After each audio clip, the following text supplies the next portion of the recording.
Syedaralun, hari ketiga banjir yang terjadi di Aceh Utara bukan hanya menyebabkan 39.796 warga harus mengungsi, tapi juga menimbulkan kerugian harta benda dan bahkan korban jiwa. Pada hari pertama Selasa 4 Oktober banjir merendam dua kecamatan yaitu Pirak Timur dan Matangkuli. Pada Rabu 5 Oktober meluas merendam 7 kecamatan. Sedangkan hari ketiga kemarin mulai merendam 134 desa dari 12 kecamatan dengan jumlah yang terendam belasan ribu rumah. Banjir yang terjadi kali ini disebabkan karena jebol tanggul sungai dan meluap air sejumlah sungai setelah kawasan itu diguyur hujan deras dalam sepekan terakhir. Saat ini pihak Badan Penanggulangan Bencana Daerah atau BPBD Aceh Utara sedang melakukan pendataan terhadap nama korban dan juga tingkat kerusakan rumah tersebut. Selain itu, petugas BPBD berupaya menjangkau lokasi untuk menjemput warga agar tidak terjebak banjir.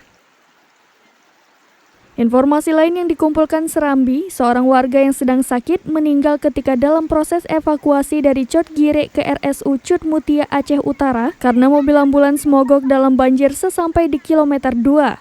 Sehingga petugas harus mengevakuasi dari ambulans tersebut ke ambulans lain yang datang belakangan. Ini adalah kondisi banjir di Aceh Utara pada hari ini.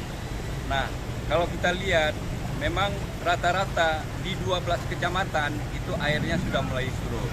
Nah, kecamatan yang terdampak hari ini yang paling besar adalah Kecamatan Pirak Timur, Kecamatan Matangkuli dan Kecamatan Teluk Sukun. Nah, kalau kita lihat pengungsi hari ini, pengungsi sampai dengan detik ini ada 38.000 jiwa yang terdampak.